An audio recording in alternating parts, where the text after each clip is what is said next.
Jujutsu Kaisen, the hidden connection between Gojo and Sukuna. Welcome back. Today we are diving deep into a fan theory that might just blow your mind. Could there be a hidden connection between Gojo Satoru, the enigmatic and powerful Jujutsu sorcerer, and Sukuna, the king of curses? Let's start with the evidences.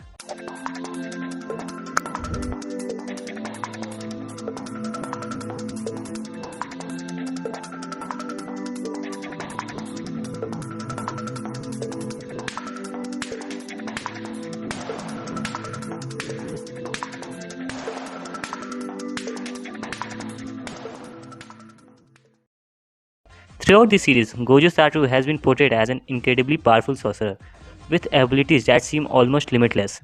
But what if his power isn't entirely his own? What if there's a darker origin behind his strength?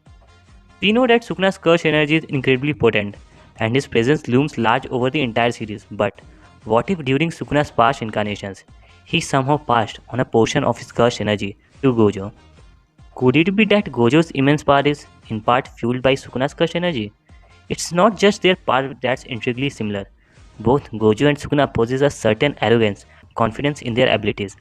Could this be a clue to their shared connection? And let's not forget about Gojo's mysterious past. There are still so many unanswered questions about his origin and how he became the powerhouse sorcerer. Could it be that this connection to Sukuna's hold the key to unlocking these secrets? Of course, this all are speculations at this point, but it's fun to imagine the possibilities. What do you think?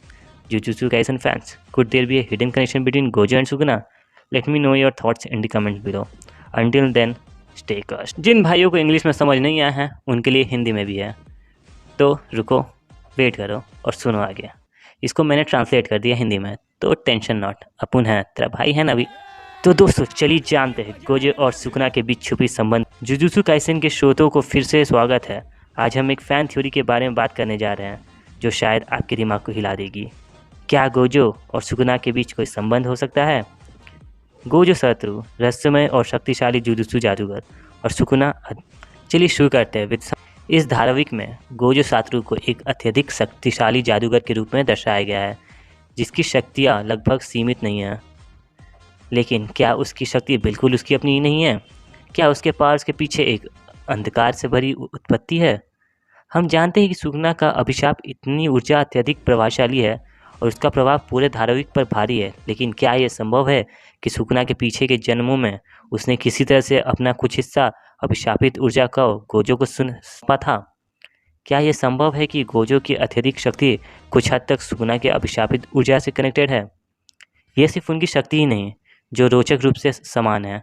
दोनों Gojo और Sukuna में कुछ खास घमंड और आत्मविश्वास है, साथ ही साथ सभी के साथ एंटरटेन करने की आदत. क्या यह उनके साझा संबंध की एक सूचना हो सकती है? और हम गोजो के रहस्यमय पास्ट को ना भूलें, उसके बर्थ प्लेस और वो कैसे आज एक प्रसिद्ध जादूगर बना. उसके राज अभी तक से राज ही रह गए हैं. बहुत सारे उत्तर नहीं मिले हैं. क्या यह संभव है कि सुकुना से संबंध इन राजों को खोलेगा? बिल्कुल, ये सब सिर्फ एक कल्पना है, लेकिन ये संभव है. क्या आपको लगता है गोजो और सुकुना के बीच एक छुपी संबंध हो सकती है? नीचे अपने विचार मुझे बताएं. तब तक के लिए